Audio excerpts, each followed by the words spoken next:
যারা খুব প্রয়োজন মনে করছেন আপনারা ডেলিগেটে গিয়ে খেয়ে আসবেন। আমি কোরআন আল কারীম আমি আপনাদের কাছে যে কথাগুলো এখানে বলবো, যে বলার নিয়ত আমি করেছি, কিন্তু পরিবেশ যা, এই পরিবেশে কথা সাজাই বলতে পারবো কিনা আমি জানি না। কথার বলার যে মুভমেন্ট, মনের থেকে ভালোবাসা দিয়ে অন্তরে অন্তরস্থল থেকে যে কথাগুলো আসে, সেটা হলো স্থানকাল পাত্র পরিবেশের উপরে আসে। যাই হোক, তারপরও যে পরিবেশে আল্লাহ তাআলা আনবেন সে পরিবেশটাকে শুকরিয়া আদায় করতে হবে। আমি আপনাদের খেদমতে দুটি সূরা হতে 3টি আয়াতে কারিমা তেলাওয়াত করেছি। আমি প্রথম তেলাওয়াত করেছি সূরাতুল লোকমান, সূরা লোকমানের লাস্টের আয়াত অর্থাৎ 34 নম্বর আয়াতে কারিমা তেলাওয়াত করেছি। ব্যাপক গবেষণামূলক আয়াত হলো এটি। দ্বিতীয় দুইটা আয়াত তেলাওয়াত করেছি সূরাতুজ জুমার 41 এবং 42, এই দুটি আয়াত তেলাওয়াত করেছি। এখন এই টোটাল 3টা আয়াত রসুলের অসংখ্য সহিহ সনদ হাদিস হতে, হাদিস নববী হতে, বুখারী মুসলিম এবং মেশকাতের 5156 নম্বর একটা হাদিসের আরবির ইবারাত আপনাদের সামনে উপস্থাপন করেছি। এখন হাদিসের আলোকে কেন্দ্রিক করে বর্তমান প্রেক্ষাপটের উপর নির্ভর করে আমি এমন কিছু কথা, এই হাদিসের বাক্য বা হাদিসের ভাবার্থ এতটা ভারী, এতটা মর্মাহত, এতটা উদ্বিগ্ন, যেটা এই হাদিসের প্রত্যেক ব্যক্তি আমরা এই হাদিসের পরিপন্থী হয়ে গিয়েছি এবং এই হাদিসের এমনভাবে পরিপন্থী হয়েছি, রসুলের ভাষা অনুযায়ী একজন ব্যক্তি জান্নাতে যাবে কি না আমি জানি না, আল্লাহু আলামু বিমুরাদি, ওটা আল্লাহ ভালো জানেন। কিন্তু হাদিসের ব্যাখ্যা বিশ্লেষণ পর্যন্ত যদি আপনারা থাকেন আর আল্লাহ তাআলা আমাকে যদি বলান, তাহলে এ কথা দ্বারা বোঝা যাবে যে নতুন করে তওবা করে আবার নতুন করে মুসলিম হতে হবে। আল্লাহ তৌফিক দান করুক, আমিন। বলুন আমিন। মসজিদের ইট, সিমেন্ট, রড, বালি এটা কেনার জন্য এলাকার মানুষ পেরেশানি হয়ে গিয়েছে।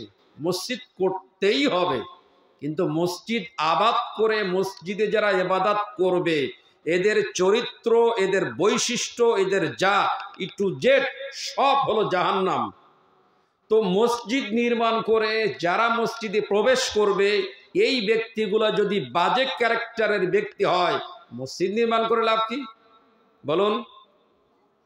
এই জন্য কথায় রাগ করবেন না, এটা আমার নীতি নৈতিকতা, এটা আমার দায়িত্ব, তাই কথা বলছি। কারণ এখানে জলসা কমিটি যারা আছেন, আলা কুল্লুকুম রাঈ ওয়া কুল্লুকুম মাসউলুন আলা রায়াতিন, আমার ডাইনে বামে যারা আলেম ওলামা বসে আছেন, আরবি পড়লে তারা বুঝছেন অর্থটা কি। এখন বলার ভঙ্গিমা এক একজন ব্যক্তির এক এক রকম।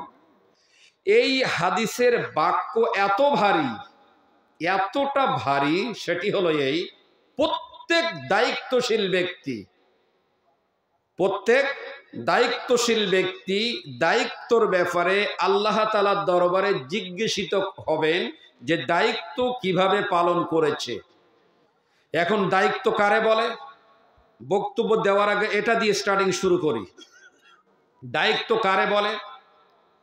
দায়িত্ব হলো ওই যে এই যে মাহফিলটা হবে, জালসাটা হবে, এই জালসা করার জন্য অনেক আগের থেকে জালসা কমিটির আলেমদেরকে দাওয়াত দেওয়া, তাদেরকে কিভাবে ম্যানেজ করা, তাদেরকে নির্দিষ্ট সময় এখানে কিভাবে হাজির করার প্রয়োজন, তাদেরকে কিভাবে অনার করা যায়, তাদের খাওয়ার ব্যবস্থা, এরপরে স্টেজ কেমন হবে, সাউন্ড সিস্টেম সবচেয়ে ভালো কে করতে পারবে, প্যান্ডেল কত ভালো হবে, টোটাল এ টু জেড বিষয়টা তাদের মাথার ভিতরে ব্যাপক একটা চাপ সৃষ্টি। এরপরে এই সামান্য এই সন্ধ্যার থেকে 12টা 1টা 1:30 পর্যন্ত এই মাত্র এইটুক টাইম, তো মনে করেন এখন আজকে আজান হলো কয়টায়? 5টা বেজে কয় মিনিটে? 5টা 40, ধরেন 6টা, সলাত মাগরিবের সলাত দিয়ে 6টা ধরলাম, তো 6টার থেকে রাত 12টা হয়ে গেল, 6 ঘন্টা, আর হয়তো 1-1.5 ঘন্টা হবে, তার মানে 7 থেকে 7.5 ঘন্টা এই 7.5 ঘন্টা টাইমটাকে মেনটেন করার জন্য 2-3 মাস আগের থেকে দায়িত্বশীল ব্যক্তিদের মাথা খারাপ। কি হলো ভাই তোমার?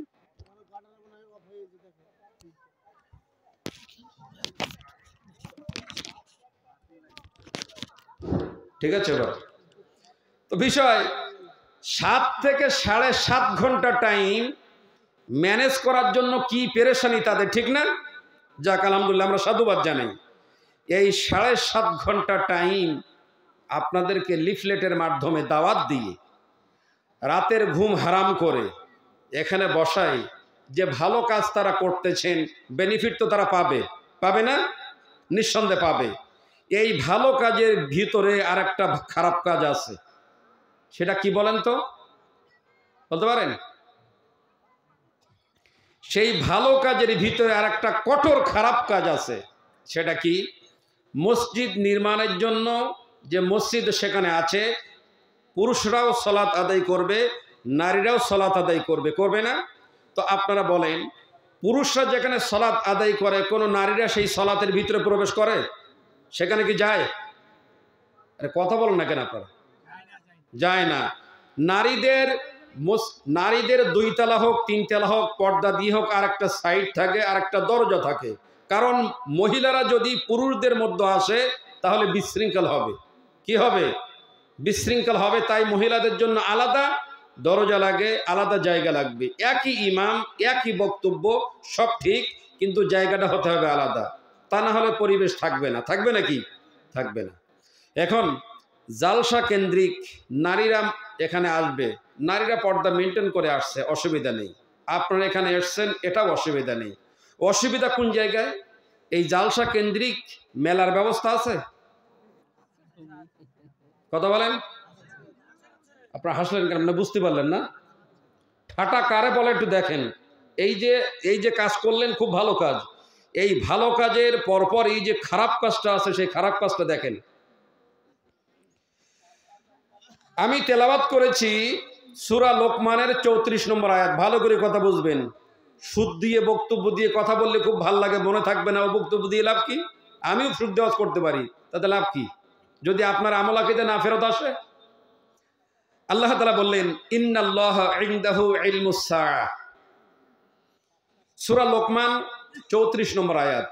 যত তাফসীরের কিতাব পৃথিবীতে আছে, যারা মাহফিল এবং মসজিদ উভয় কমিটিতে যারা আছেন, দয়া করে আপনারা কথা আগে শুনবেন, কারণ এই দায়িত্ব প্রত্যেক বছর ঘুরে ঘুরে আল্লাহ আপনাদের কাঁধের উপরে দেন।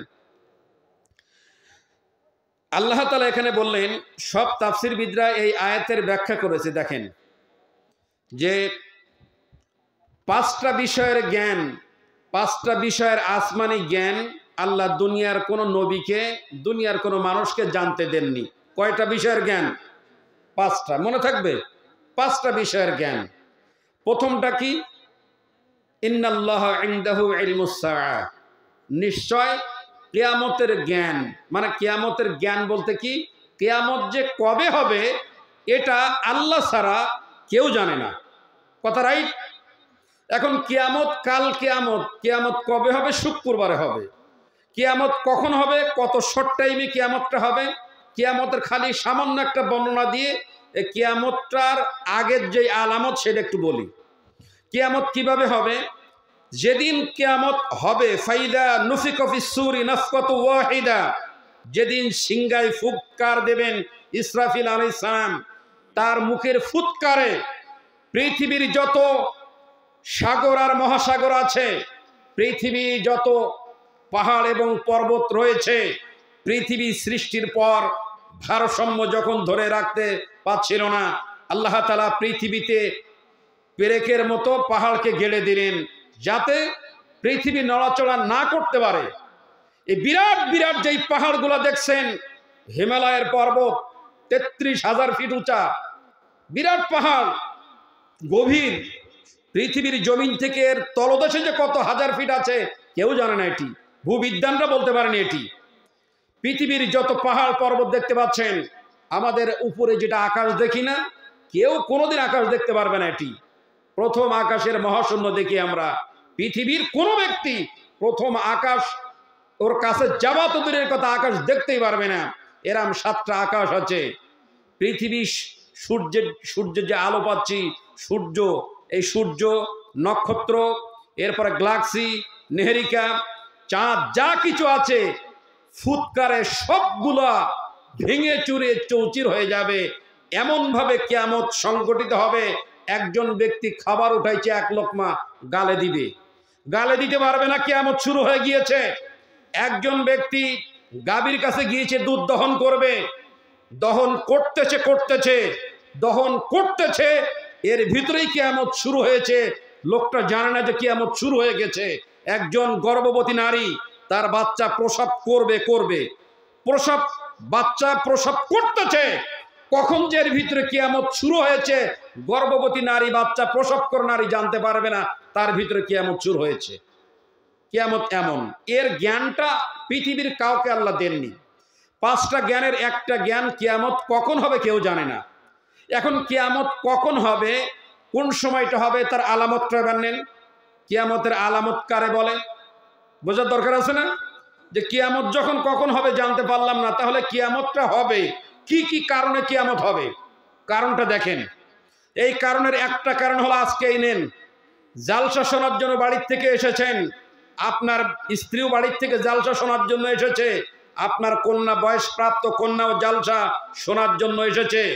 দুর্ভাগ্য আপনি বেটা, দুর্ভাগ্য আপনি পিতা, দুর্ভাগ্য আপনি স্বামী, আপনার স্ত্রী দিন শিক্ষার জন্য জালসা তলায় না এসে ওই যে বাদাম কিনে ওখানে ছেলেদের সাথে আড্ডা দিচ্ছে। আপনার তাহাজ্জুদ কিয়ামত পর্যন্ত আল্লাহর দরবারে মঞ্জুর হবে না। শুনে নেন, আপনার স্ত্রী আপনার অবর্তমানে অন্য কোনো ছেলের সাথে ডেটিং করেছে, টেলিফোনে কথা বলেছে, আপনি স্বামী হিসেবে আপনার স্ত্রীকে গাইড দিতে পারেন নাই, আপনার মেয়েকে গাইড দিতে পারেন নাই। মসজিদে টাকা দিয়েছেন, দান করেছেন, আর আপনার মেয়ে যদি বেপরদায় থাকে, এই দানের অ্যামাউন্ট যত বড় হোক না কেন, পৃথিবীর কোনো ব্যক্তি আপনার জান্নাতে যেতে পারবেন এমন গ্যারান্টি কেউ দিতে পারবে না। এই মেয়ে আপনাকে জাহান্নামের টিকিট ধরাবেই। এটা হলো কিয়ামতের আলামত। বলুন তো কি এটি? এটাই হলো কিয়ামতের আলামত। জালসা এখানে শুনতে এসেছেন, আপনার মেয়ে এখনো পর্যন্ত বাজারে ঘোরাফেরা করছে, আপনাকে নতুন করে তওবা করে ফিরে আসতে হবে। আপনি যে মুসলিম এটা মনে হচ্ছে না। এটা মুসলিমদের কালচার, কোনো দিন কোনো সময়ের জন্য এটি হতে পারে না। আপনার মেয়ে নন মুসলিম নয়, আপনার মেয়ে মুশরিকা নয়, আপনার মেয়ে হলো মুসলিম। মুসলিমদের কিছু বিশেষ বৈশিষ্ট্য এবং ব্যক্তিত্ব রয়েছে। মুসলিম নারীর এমন ব্যক্তিত্ব রয়েছে, বিশ্বনবী সাল্লাল্লাহু আলাইহি ওয়াসাল্লাম তিনি বললেন, গোটা পৃথিবীটাই হলো সম্পদ, গোটা পৃথিবীটাই হলো সব সম্পদ। এই সম্পদের ভিতরে শ্রেষ্ঠ সম্পদ হলো একজন নেককার, আবেদা, সালেহা একজন নারী, যার চরিত্র, যার বৈশিষ্ট্য, যে ব্যক্তি, যে নারী পর্দায় থাকতে পারবে।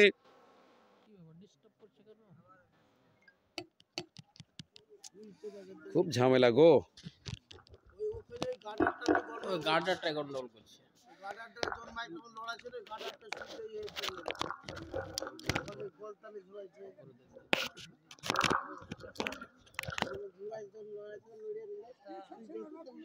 মানে আপনারা তো কথা বলতে পারছেন, একটু সুযোগ পারি লেগে যান নাকি? একতরফা কত কথা শুনবো, একটু মাঝে মধ্যে চান্স নেই? পরিস্থিতি এমন না? আমি আপনাদের কাছে যে কথাগুলা বলছি, আপনি জানেন যে আমি কি বলছি? আমি কথাগুলো আপনাকে বলে একটা বিপদে ফেলে দিচ্ছি। যদি ক্ষমতা থাকে আমার কথা আউট করেন। এতগুলো মানুষ সেখানে বসে আছেন, আমার কথা আপনার পাল্টেই দেন। যদি ক্ষমতা থাকে আসেন। কোন বাপের বেটা আব্দুল্লাহ থাকলে আসেন। আব্দুল্লাহ আমাকে টেলিফোন করছিল জালসার জন্য, আমিও আব্দুল্লাহর বলছি না, বলছি কোনো বাপের বেটা আব্দুল্লাহ থাকলে আমার কথা ফেরত নিন। বলছিলাম কোনো মেয়ে বেপর্দায় আছে, তার বাবা তাহাজ্জুদ পড়ে, কালকের থেকে তাহাজ্জুদ তার জন্য হারাম, তার তাহাজ্জুদ দিয়ে জান্নাতে যেতে পারবে না।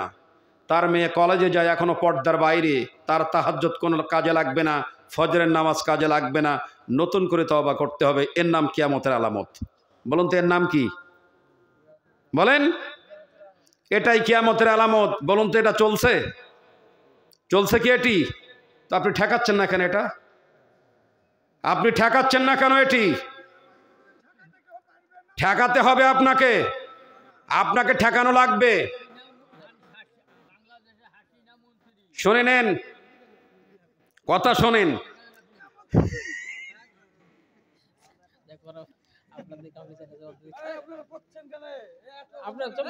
বলছিলাম আল্লাহ তাআলা তিনি বললেন ইন্নাল্লাহা ইনদাহু ইলমুস সাআ, নিশ্চয় কিয়ামতের জ্ঞান আল্লাহ তাআলার হাতে, আল্লাহ তাআলার কাছে। কিয়ামতের জ্ঞান কার কাছে? আল্লাহর কাছে। আজকে শুক্রবার চলে গেছে, শুক্রবারের আগের যে রাত, মানে এটা কিন্তু শুক্রবারের রাত এটি নয়, শুক্রবারের রাত গত রাত্রে আমরা রেখে এসেছি, ওটি ছিল শুক্রবারের রাত। যেদিন জুম্মাবার আসেন, জুম্মাবার আসার রাত, যে ওই রাতের ভিতরে মানুষ এবং জিন এই দুই প্রাণী বাদ দিয়ে পৃথিবীর সমস্ত প্রাণী আল্লাহ তাআলার কাছে কান্নাকাটি করে যে আল্লাহ কাল কিয়ামত হতে পারে, কাল কিয়ামত হতে পারে, সেই ভয়ে জনমের কান্নাকাটি তারা করে। মানুষ আর জিন বাদ দিয়ে পৃথিবীর সব সৃষ্টি জগৎ সূর্য না ওঠা পর্যন্ত খুব কান্নাকাটি আল্লাহ তাআলার কাছে করে। আর বনি আদম রাত 1টা 2টা 3টা পর্যন্ত মোবাইলের ব্লু ফিল্ম দেখে, পর্নোগ্রাফি দেখে দেখে বেলা 9টা 10টা পর্যন্ত ঘুম ভাঙে তার। এটা হলো কিয়ামতের আলামত। এটা কিসের আলামত? খোঁজ নিয়ে দেখবেন মসজিদ এবং মাদ্রাসার আর এই জালসা কমিটির যারা সদস্য, এরা ঠিকমতো নামাজও পড়ে না, এরা সব জালসা কমিটি। এই জালসা দিয়ে হেদায়েত হবে? আল্লাহ তাআলা বললেন ইয়া আইয়ুহাল্লাযীনা আমানু লিমা তাকুলুনা মা লা তাফআলুন, সূরা সফ 2 নম্বর আয়াত। এই সূরাটি মাদানীতে অবস্থিত, মানে মাদানী জীবনে রাসূল যখন ছিলেন এই সূরাটি নাজিলকৃত। এখানে আল্লাহ তাআলা বললেন হে ঈমানদার, যারা ঈমানের দাবিদার, ঈমান যার ভিতরে আছে তাকে বলছি, এমন কোনো কথা তুমি মানুষদেরকে বলো না যে কাজ তুমি তোমার নিজের দিয়ে হয় না, যে কাজ তুমি নিজে করো না সে কাজের দাওয়াত তুমি দিও না। জালসা কমিটিতে যারা আছেন অনুরোধ করে আপনাদেরকে বলছি, আপনারা মেহেরবানি করে আজ থেকে তওবা করতে হবে আপনাদের। আপনারাও সামনে থাকেন, খেয়াল রাখবেন আপনারা। জালসা কমিটিতে কারা আমরা তো জানি না, রাতের বেলায় আসি রাতের বেলায় পালাই, আমরা তো চিনি না জানি না, আপনারা চেনেন জানেন। জালসা কমিটির কোনো ব্যক্তি যদি সালাত না আদায় করে ও যেন জালসা কমিটিতে না থাকে, মনে থাকবে তো? সালাত আদায় করেন তো আপনারা সবাই ইনশাল্লাহ? হ্যাঁ, সালাত আদায় করতে হবে, তা না হলে ভালো কাজের দাওয়াত দিবেন, ভালো কাজ নিজে করবেন না, এ ভালো কাজের কোনো লাভ নেই, আছে নাকি? কোনো লাভ নেই। বলতেছিলাম আল্লাহ তাআলা বললেন মানুষ এবং জিন এই দুই প্রাণী বাদ দিয়ে পৃথিবীর সকল প্রাণী আল্লাহ তাআলার কাছে কাঁদে যে আল্লাহ কাল কিয়ামত হবে, হতে পারে এটি। অনেক ব্যক্তি, অনেকেই এখানে বসে আছেন এখনো পর্যন্ত হতে পারে এটি, এখনো এশার নামাজ আদায় করেনি। অনেক ব্যক্তি এখানে আছে আজকে যে ফজরের সালাত গেল, ফজরের সালাত আদায় করেনি, এরা মাঝখানে নাই, অনেক হয়তো থাকতে পারে এটি। বলতেছিলাম এগুলা সব কিয়ামতের আলামত। আর এগুলা যখন চলবে আপনি আর আমি, আমরা উভয় যেন আশা করি কিয়ামত কাছে। কিয়ামত কোথায়? একদম কিয়ামত কাছে, কাছাকাছি এটি। 1 2 নাম্বার আল্লাহ তাআলা তিনি বললেন ইন্নাল্লাহা ইনদাহু ইলমুস সাআ ওয়া ইউনাজ্জিলুল গায়সা ওয়া ইয়ালামু মা ফিল আরহাম। আল্লাহ বললেন যে আল্লাহ তাআলা কখন বৃষ্টি বর্ষণ করবেন খুব ভালো করে বুঝবেন। এটা এমন গবেষণামূলক আয়াত, গবেষণামূলক আয়াতগুলা গবেষণা কেন্দ্রে হয়, গবেষণামূলক আয়াত গবেষণা কেন্দ্রে আলোচনা হয়। কিন্তু আমাদের এই যে গবেষণামূলক আলোচনা এমন ফাঁকা ময়দানে হচ্ছে, যেই ফাঁকা ময়দানের কোনো দাম নেই। এখানে যার যার মতো যে অবস্থায় যে বসে আছেন সে অবস্থায় শুনছেন, কিন্তু এত ভারসাম্য আয়াত, ভারসাম্য কথা, কথার স্পেলিং, কথার ল্যাঙ্গুয়েজ, এত ওয়েট যদি ধরে নিতে পারেন শুকরিয়া। শোনেন আল্লাহ তাআলা বললেন আকাশ থেকে কখন বৃষ্টি বর্ষণ হবে এটা আল্লাহ ছাড়া কেউ জানে না।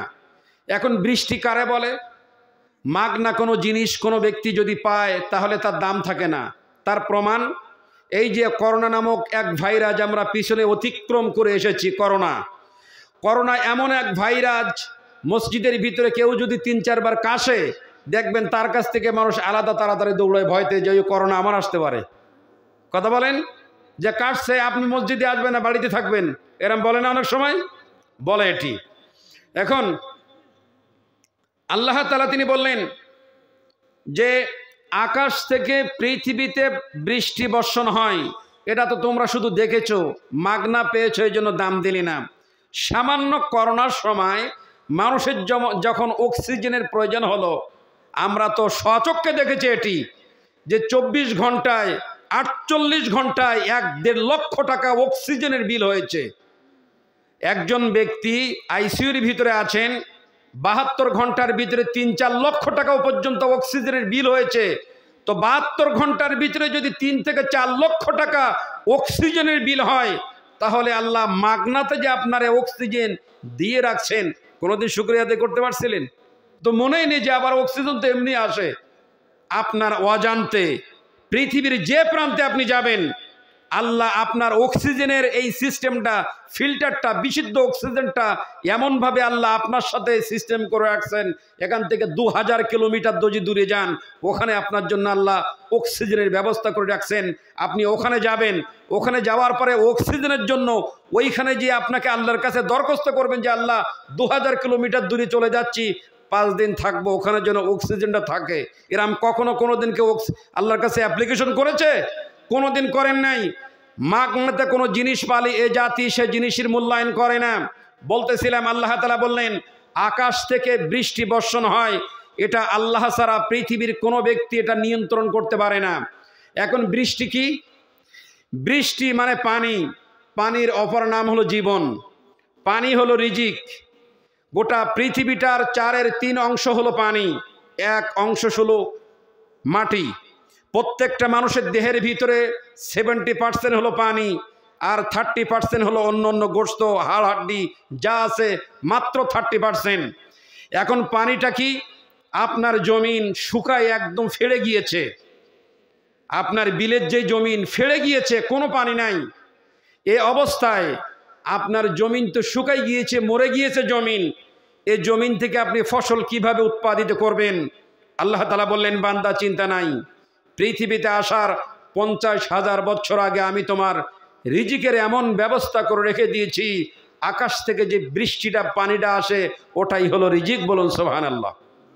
বলতেছিলেন, আকাশ থেকে যখন বৃষ্টি পৃথিবীর জমিনে আসলো, মরে যাওয়া জমিন, ফেটে যাওয়া জমিনটা একেবারে এতটা সজীবতা লাভ করেছে, নববধূ 9 মাসের মহিলা বাচ্চা প্রসব করার জন্য যেমন প্রস্তুত হয়ে যায়, আকাশ থেকে পৃথিবীর জমিনে যখন আল্লাহ তাআলা বৃষ্টি বর্ষণ করেন, আকাশের বৃষ্টি পাওয়ার সাথে সাথে নববধূর মতো পৃথিবীর জমিনটা ফসল দেওয়ার জন্য প্রস্তুতি গ্রহণ করে। সুবহানাল্লাহ।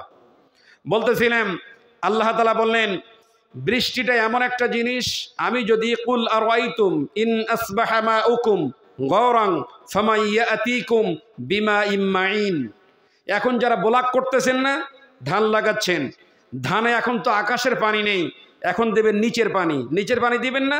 ওই নিচের আয়াত হলো এটাই, সূরা মুলকের 30 নম্বর আয়াত। এখানে খুলে একটু দেখবেন, আল্লাহ তাআলা বললেন, হে রাসূল, আপনি পৃথিবীর মানুষদেরকে জানাই দিন, আমি যদি নিচের যে লেয়ার, পানির যে স্তর আছে, পানির অনেকগুলো স্তর আছে, যেই স্তরগুলো আছে, ওই স্তরের ভিতরে আমি আল্লাহ তাআলা পানি যদি একটু নিচের স্তরে নিয়ে যাই, লেয়ারটা যদি নিচে নামাই নিয়ে যাই, পৃথিবীর এমন কেউ আছে, পৃথিবীর এমন কোনো জালিম আছে, পৃথিবীর এমন কোনো পরাশক্তি আছে যে নিচ থেকে পানি ওঠাতে পারবে? কেউ আছে এমন? শুনে নেন, যদি আল্লাহ আকাশের বৃষ্টি বন্ধ করে দিয়ে দেন, তাহলে পৃথিবীর যতগুলো পরাশক্তি রাষ্ট্র আছে, তারা আটলান্টিক মহাসাগর আর প্রশান্ত মহাসাগরের নিকটবর্তী হয়ে প্রত্যেক সেকেন্ডে 1 কোটি লক্ষ মিসাইল যদি আকাশের দিকে নিক্ষেপ করে, তারপরও তারা আকাশ থেকে 1 ফোঁটা পানি পৃথিবীতে আনতে পারবে না। আল্লাহ তাআলা বললেন, ওই আকাশ থেকে বৃষ্টি যখন জমিনে আসে, তখন মানুষের রিজিকের ব্যবস্থা আমি আল্লাহ তাআলা করে দিয়ে দেই। পৃথিবীর ভিতরে কখন পানি আসবে, বৃষ্টি বর্ষণ হবে, এটা আমি আল্লাহ তাআলা মানুষের নিয়ন্ত্রণে দেই নাই। এটা যদি মানুষের নিয়ন্ত্রণে দিতাম, তাহলে কি হতো জানেন? সব দুর্নীতি মানুষ করত। সেটা কিভাবে? এটা ধনীরা এই নিয়ন্ত্রণটা আগে নিয়ে গরিবদের প্রতি শোষণ চালাতো, এই গরিব, তোমাদেরকে আমি পানি দিব না। এখন আমাদের নিয়ম যদি মানো, তাহলে তুমি পানি পাবে, না হলে পানি পাবে না। যার জন্য আল্লাহ তাআলা আকাশের বৃষ্টিটা আল্লাহ নিয়ন্ত্রণ করে রেখে দিয়েছেন, যার জন্য জালিম আলিম নেককার বৎকার এই এলাকায় যখন বৃষ্টি আল্লাহর পক্ষ থেকে আসবে, একজন ব্যক্তি আল্লাহর বৃষ্টির থেকে বঞ্চিত হবেন না। আল্লাহ যদি এমন করতেন, কোন ব্যক্তি আজকে মসজিদে গিয়েছিল, কোন ব্যক্তি কোরআন পড়েছিল, কার বাড়িতে পর্দা আছে, ওর জমিনে কেবল আকাশ থেকে বৃষ্টি পড়বে, আর যারা নাফরমানি করেছে একজনেরও জমিনে পানি পড়বে না। এটা যদি আল্লাহ করে দিতেন, এক মাথার থেকে কালিমা পড়তো, সমানে কালিমা পড়তে আর কোনো অসুবিধা হতো না। শুনে নিন, আল্লাহ তাআলা বললেন যে আকাশ থেকে বৃষ্টি বর্ষণ হয়, এই জ্ঞান আমি আল্লাহ তাআলা আমার কাছে আছে, পৃথিবীর কোনো ব্যক্তির কাছে আমি আল্লাহ তাআলা এটি দেই নাই। এটা হলো 2 নাম্বার। 3 নাম্বারটা বিরাট মজার ব্যাপার। আপনি গরিব বলে, অসহায় বলে আজকে দাবিদার করছেন যে আমি গরিব মানুষ, আমার কেউ পথ দেখায় না, আজকে আমাকে যদি কেউ হেল্প করতো, সাহায্য করতো, আমি অনেক বড় বিজনেসম্যান হয়ে যেতাম, এই বলে নিজেকে ছোট করে রেখেছেন। জি না, আজকের থেকেও ধারণা একদম বাদ দিয়ে দেবেন। আপনার কত মর্যাদা, কত সম্মান, কত শক্তি আপনার, এবার আপনার ট্রাই আপনাকে করে দেখেন। আমরা তো আমাদের ব্যাপারে কখনো চিন্তা করিনি। আল্লাহ তাআলা বললেন, আফালা ইয়াতাদাব্বারুনা আল কুরআন, তোমরা কি কখনো আমার কোরআন আল কারিম নিয়ে একটু স্টাডি করে দেখো নাই, অ্যানালাইসিস করে দেখো নি যে ওর ভিতরে কি আছে? মুসলিমদের শ্রেষ্ঠ জ্ঞানের ভান্ডার হলো এটি। নন মুসলিমরা মুসলিমদের জ্ঞান চুরি করে পৃথিবীতে তারা নামি দামি হয়ে গেল, আর মুসলিমরা কপাল পড়া জাতি, এর গালাগালি, ওর গিবাদ, এটা নিয়ে আমরা সময় অতিবাহিত করে আজ মুসলিমদের অধপতন এমনভাবে নেমে গিয়েছে, মুসলিমরা ধরাসাপের মতো হয়ে গিয়েছে, এদের কোনো ব্যক্তিত্ব নাই আর। শুনে নেন, 3 নাম্বার হলো এটাই। আল্লাহ তাআলা বললেন যে মায়ের গর্ভের ভিতরে, জরায়ের ভিতরে যে বাচ্চা আছে, ওই বাচ্চার ব্যাপারে আল্লাহ তাআলা বললেন যে ওই বাচ্চাটা, ওই ভ্রূণটা যে অস্তিত্ব লাভ করেছে, খুব মনোযোগ সহকারে শোনেন, যে পিতা আর মাতা, স্বামী আর স্ত্রী একসাথে মিলিত হয়েছে, মিলিত হওয়ার পরে তাদের সুন্দর দাম্পত্য জীবনের ভিতরে আল্লাহ ফুটফুটে একটা সুন্দর বাচ্চা দিয়েছেন। এখন এই যে বাচ্চার পিছনে আল্লাহর কি কুদরত আছে তা কি আপনি জানেন? আপনি ভেবেছেন স্বামী স্ত্রী আমরা, আমাদের মাধ্যমে আল্লাহ বাচ্চা দিয়েছে? জি না। এ কে বলেছে? এবার শুনে নেন, একটা পুরুষের পৃষ্ঠদেশ থেকে যে পরিমাণ ব্যাকটেরিয়া বের হয়, ব্যাকটেরিয়া মানে সেটা বলছি, সায়েন্সের ছাত্র যদি এখানে থাকেন তাহলে তারা আরো বুঝতে পারবেন। এখন ব্যাকটেরিয়া কারে বলা হয়? যে স্বামী আর স্ত্রী যখন একসাথে মিলিত হয়েছে, তখন ওই পুরুষের পৃষ্ঠদেশ থেকে বিজ্ঞানিকদের, সায়েন্স বিজ্ঞানিকদের 2টো মত আছে এখানে। 1 নম্বর মত, ভালো করে বুঝেন কথা, 1 নম্বর মত আর 2 নম্বর মত। জার্মানি বিজ্ঞানিক আর নাসা বিজ্ঞানিক, 2টার ভিতরে দেখেন 13 জন বিজ্ঞানিকরা পুরুষদের আর মহিলাদের এটা নিয়ে তারা স্টাডি করে বের করেছে কি, যে স্বামী আর স্ত্রী একসাথে যখন মিলিত হয়, এখন কতটুকুন এই যে তুচ্ছ পানি যেটা বের হয়েছে, কতটুকুন পানি দ্বারা, কতটুকুন নুতফা দ্বারা একটা বাচ্চা পৃথিবীতে আসছে, এটা তারা ট্রাই করার জন্য। তো ট্রাই করার পরে তারা, আধুনিক বিজ্ঞানিকরা, বর্তমান সময় বিজ্ঞানিকরা লক্ষ্য করে দেখেছে, আল্লাহু আকবার, আল্লাহর কি দয়া, আল্লাহর মেহেরবানি দেখেন, একটা পিতার পৃষ্ঠদেশ থেকে একবার যে তুচ্ছ পানিগুলা বের হয়েছে, তার ভিতরে যে ব্যাকটেরিয়া, তার ভিতরে যে জাম, 2টো রেওয়াত বলেছে বিজ্ঞানিকরা, 19 থেকে 20 কোটি জাম বা জীবাণু একসাথে বের হয়েছে, আর একটা বলা হয়েছে 38 থেকে 39 কোটি জাম একসাথে পিতার পৃষ্ঠদেশ থেকে বের হয়ে আসছে। মানে স্বামী স্ত্রী একবার মিলিত হলে একজন স্বামীর কাছ থেকে যে পরিমাণ জাম, জীবাণু বের হয়েছে 38 থেকে 39 কোটি। তো 38 থেকে 39 কোটি মানুষ মায়ের পেটের ভিতরে ধারণ ক্ষমতা যদি আল্লাহ করে দিতেন, যে ওই পরিমাণ জায়গা মেয়েদের পেটে আমি দিলাম, তাহলে একসাথে 38 থেকে 39 কোটি মানুষ পৃথিবীতে একবারে বের হয়ে আসতে পারত। এবার মজার বিষয় দেখেন, সেটা হলো এই যে ওই 38 থেকে 39 কোটি জীবাণুর ভিতরে আপনি একটা, কত কোটি? 38 থেকে 39 কোটি তার ভিতরে আপনি একটা ব্যাকটেরিয়া। সেই ব্যাকটেরিয়ার ভিতরে আপনি যেদিন আপনার মায়ের ফি করারিম মাকিন, একটা সুরক্ষিত জায়গায় আপনি যেদিন গিয়েছিলেন, ওই দিন যাওয়ার পূর্বে আপনার চোখ ছিল না, হাত ছিল না, সাহায্যকারী ছিল না, পথ দেখানোর কেউ ছিল না, আন্দাজে দৌড়াইছিলেন। আপনি যেমন দৌড়াইছিলেন আমি দৌড়াইছিলাম।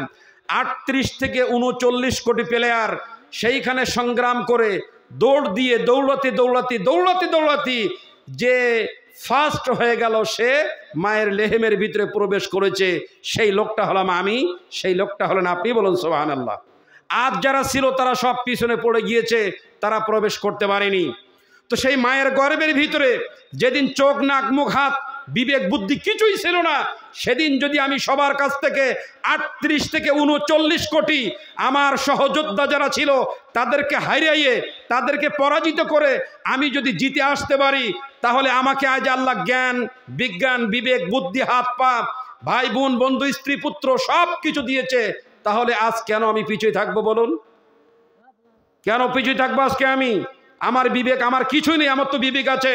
আমার কিছু নেই, আমার দুটো হাত আছে, আমার দুটি হাত এত শক্তি, আমার দুটি হাত এত মর্যাদা। আমি যখন মসজিদে দাঁড়াই যাই তখন সর্বপ্রথম আল্লাহু আকবার বলে আল্লাহর দরবারে আমার হাত দুটো আগে বিবেচিত হয়ে যায় যে আল্লাহ, এ হলো সেই হাত, যেই হাত দুটো সর্বপ্রথম আপনার দরবারে আগে উত্তোলন হয়ে যায়। সুতরাং এই হাত দিয়ে আমার কর্মজীবন হয়, এই হাত দিয়ে আমার বাচ্চার মাথায় আল্লাহুম্মা ফাক্কিহি ফিদ্দিন, এই হাত দিয়ে আমার বাচ্চার মাথায় হাত দেই, এই হাত দিয়ে আমার স্ত্রীর মাথায় হাত দেই, এই হাত দিয়ে মুসলিম ভ্রাতৃমণ্ডলীর ভিতরে আমি হাতে হাত দিয়ে দেই। প্রয়োজনে এই হাত দিয়ে আমি ইসলামের জন্য লড়তে পারি আমি। সুতরাং আমি হলাম সেই ব্যক্তি, কেন পিছপা হব আমি? এখানে আরেকটা অনেক বিষয়, ভালো বিষয়, সেটা হলো এই, সেদিন ওই ভ্রূণ বা নুতফা যেদিন মায়ের গর্ভের ভিতরে প্রবেশ করেছে, সেদিন মজার বিষয় হলো এই, পৃথিবীর কেউ জানে না, পৃথিবীর কোনো ব্যক্তি বলতে পারবে না, এমনকি যে মা তার বাচ্চা নিজের পেটে নিয়েছে ও মাও জানে না আমার বাচ্চা আজকে ছেলে হবে নাকি মেয়ে হবে। ছেলে আর মেয়ে যেদিন রূপ ধারণ করে সেদিন ডাক্তাররা এই যে আল্ট্রাসাউন্ডের মাধ্যমে বলতে পারে ছেলে হবে না মেয়ে হবে। বলা তো নিষেধ, কিন্তু তারা জানে এটা কবে, 3-4 মাস পরে যে, বা 4-5 মাস পরে যেই তারা বলে এটি। কিন্তু যেদিন প্রবেশ করেছে ওই দিন আল্লাহ তাআলা জানেন ও ছেলে হবে না মেয়ে হবে। এখানে আরো মজার বিষয়, ওই ছেলেটা যে মা পেটে নিয়েছে, মা তো খুব আনন্দ করতেছে, 3 মাস 4 মাস হয়ে গেল, বাবাও আনন্দ করছে, মাও আনন্দ করছে। ছেলে হলে ওরে মাদ্রাসায় দিব, মেয়ে হলে অমুক মাদ্রাসায় দিব, এই নাম রাখবো, অনেক আনন্দ ফুর্তি করছেন। জীবনের প্রথম বাচ্চা, আনন্দের কোনো শেষ নেই। কিন্তু মা জানে না ও পেটের ভিতরে কি নিচ্ছে, ও কি বদকার নাকি নেককার, ও জানে না। ও জানে না ওর চেহারা সুরত কেমন হবে। আল্লাহ তাআলা বললেন, ইন্নাল্লাহা লা ইয়াখফা আলাইহি শাইউন ফিল আরদি ওয়ালা ফিস সামা। যে মা যে পেটের ভিতরে বাচ্চা ধারণ করেছে, ওই বাচ্চার সুরত, ওই বাচ্চার আকৃতি, ওই বাচ্চার ভাস্কর্য আমি ওর মায়ের কাছ থেকেও সিদ্ধান্ত নেই নাই, বাবার কাছ থেকেও সিদ্ধান্ত নেই নাই। ও কেমন হবে এটা আমি আল্লাহ তাআলা নিজেই সিদ্ধান্ত গ্রহণ করে ওর আকার আকৃতি আমি আল্লাহ তাআলা দান করেছি। সুবহানাল্লাহ। বলতেছিলেন এরপরে ও কালো হবে নাকি ধল হবে ও নিজেও জানে না। এই পৃথিবীতে কতক্ষণ বেঁচে থাকবে এটা নিজেও সে বলতে পারে না। অথচ আমাদের আনন্দের কোনো শেষ নেই, আমি নিজেও জানি না যে আমি পেটে কি ধারণ করলাম। অনেকেই আছে না ছেলে, আমাদের কাছে অনেক জায়গা থেকে অভিযোগ আসে, টেলিফোন করে, এমনি বলে যে বাচ্চার জন্য দোয়া করবেন। মৌলভী সাহেব, কেন কি হয়েছে? আমার বাচ্চা এফেক্টেড হয়ে গেছে নেশার সাথে। আফসোস করে বাবা বলছে তার মা তো জানতো না যে পৃথিবীতে তার ছেলে, পৃথিবীতে তার সন্তান এসে নেশায় আক্রান্ত হয়ে যাবে, এফেক্টেড হয়ে যাবে, এটা সে জানতো না। জানতো না কি?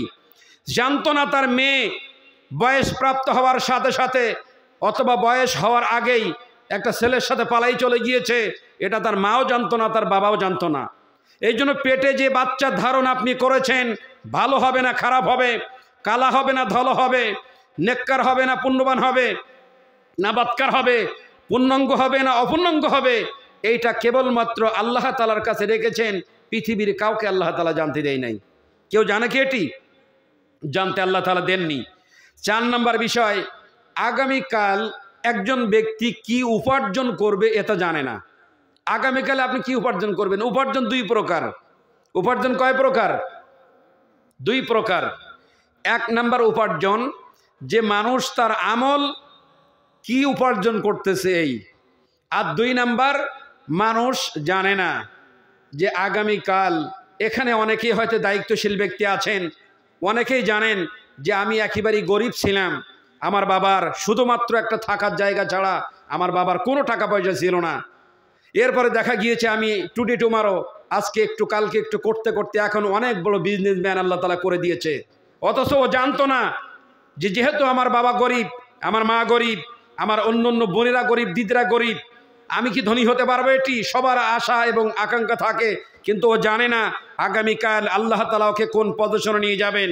এই জন্য আল্লাহ তাআলা এখানে বললেন, পৃথিবীর কোনো মানুষ জানে না আগামীকাল ওই ব্যক্তি কি উপার্জন করবে।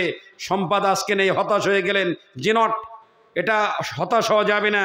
আগামীকাল আল্লাহ আপনাকে সম্পদ দিতে পারেন। এই জন্য পৃথিবীর কোনো ব্যক্তি যেন হতাশ না হয়, এটা মনে থাকতে হবে। আর 5 নাম্বার বিষয়, সেটি হলো এই, ওমা তাদরি নাফসুম বিআইয়ি আরদিন তামুত।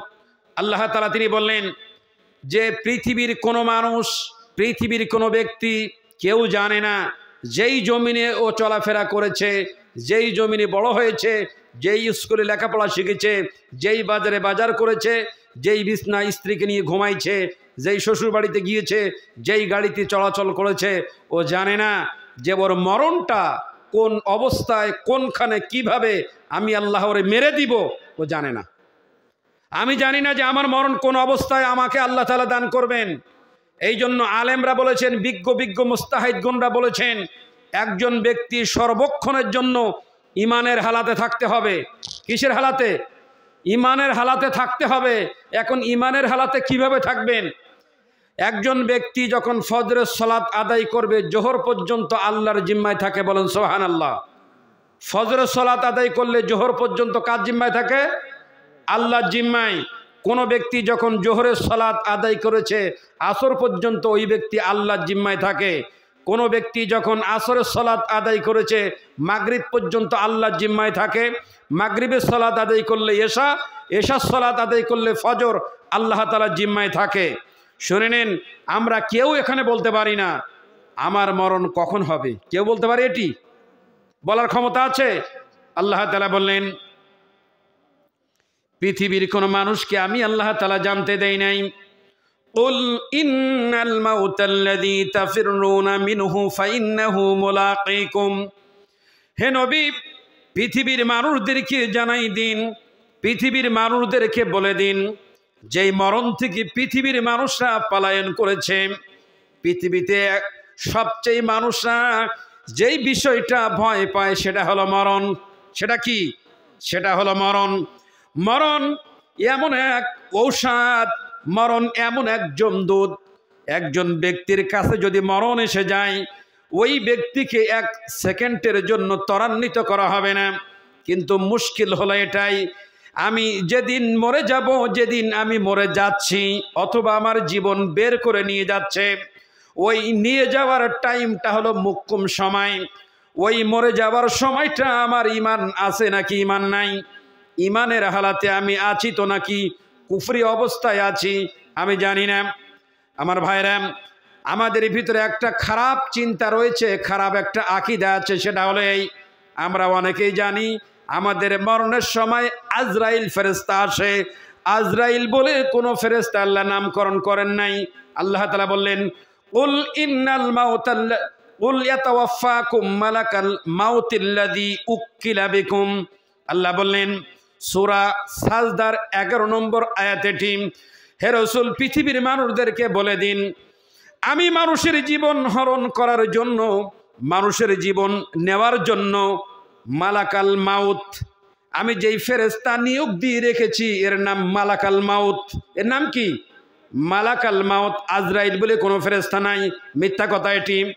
বলতেছিলাম মালাকাল মাউত যেদিন আপনার জীবন হরণ করবেন, আর আল্লাহ সূরা লোকমানের 34 নম্বর আয়াতের লাস্টের অংশে বললেন, ওমা তাদরি নাফসুম বিআইয়ি আরদিন তামুত।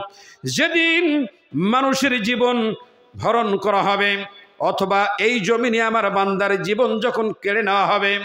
এখন মুশকিল হয়ে গেল, এই মরণ তো দুই প্রকার, মরণ হলো তিন প্রকার। একটা হলো কালো মরণ, আর একটা হলো লাল মরণ, আর একটা হলো স্বাভাবিক মরণ। কালো মরণ কারে বলে? কুফরি অবস্থায় কোনো ব্যক্তি যদি মরে যায় ওটাকে বলা হয় কালো মরণ। মরে যাওয়ার সাথে সাথে লোকটা জাহান্নামে যাওয়ার জন্য ফায়সাল্লা হয়ে যায়। আর লাল মরণ হলো এটাই, আল্লাহুম্মা রযুক শাহাদাতান ফি সাবিলিক, যে ব্যক্তি মরে যাবে ওই মরে যাওয়াটা আল্লাহ তাআলার জন্য বা আল্লাহর পথে শহীদে মরণ মরেছে এটি। কোনো ব্যক্তি যদি শহীদে মরণ মরে যায় আল্লাহ তার 6টা পুরস্কারেই পুরস্কৃত করবেন। কয় পুরস্কার? 6টা পুরস্কারেই পুরস্কৃত করবেন। তার প্রথম পুরস্কার হলো এটাই, কোনো ব্যক্তি যদি আল্লাহর জন্য, আল্লাহর পথে, ইসলামের জন্য নিজের জীবনটা দান করে দিতে পারে, নিজের জীবনটা বিলাই দিতে পারে, আল্লাহ তাআলা তার নবী বললেন 6টা পুরস্কারের প্রথম পুরস্কার হলো এটাই, শহীদ ব্যক্তির জীবন নেওয়ার সাথে সাথে তার জীবনের গুনাহগাতা আল্লাহ মাফ করে দিয়ে দেন। সুবহানাল্লাহ বাড়ি জি বলেন, মানে যত গন্ডগোল সব সুবহানাল্লাহর সাথে নাকি? সুবহানাল্লাহ জবানের আয় না। টাইম মনে হয় 1টা বাজতে গেল নাকি? 1টা অলরেডি বেজে গেছে। আর কতক্ষণ বলবো? আরে আমি তো সারা রাত বলতে পারি।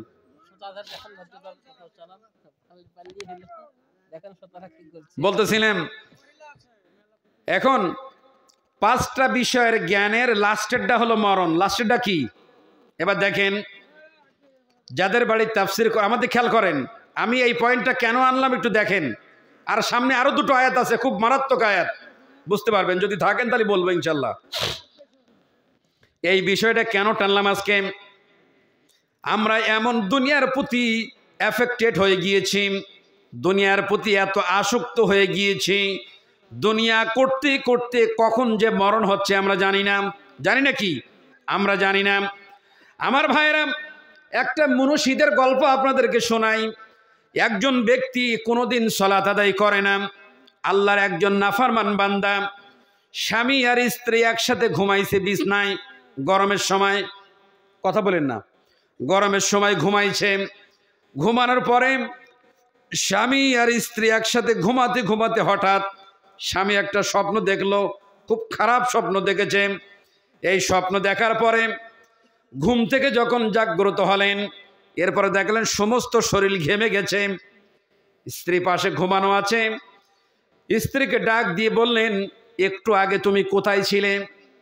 স্ত্রী বললেন, আমি তোমারে বাতাস দিতে দিতে কখন আমি ঘুমাই গিয়েছি। স্বামী বললেন, সত্যি কি তুমি আমার পাশে ছিলে? সে বলল, আমি তোমার পাশ থেকে কোথায় যাব? আমার ভাইরা, লোকটা তো বেনামাজি, লোকটা তো সালাতের সাথে ভালো সম্পর্ক নাই।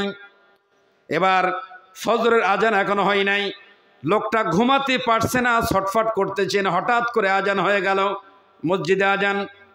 আজান হওয়ার সাথে সাথে বাইরে উজু ইস্তেঞ্জা করে স্ত্রীকে বললেন, যদি পাঞ্জাবি থাকে একটা পাঞ্জাবি আমারে দাও, একটা ভালো লুঙ্গি দাও, আমি মসজিদে যাব।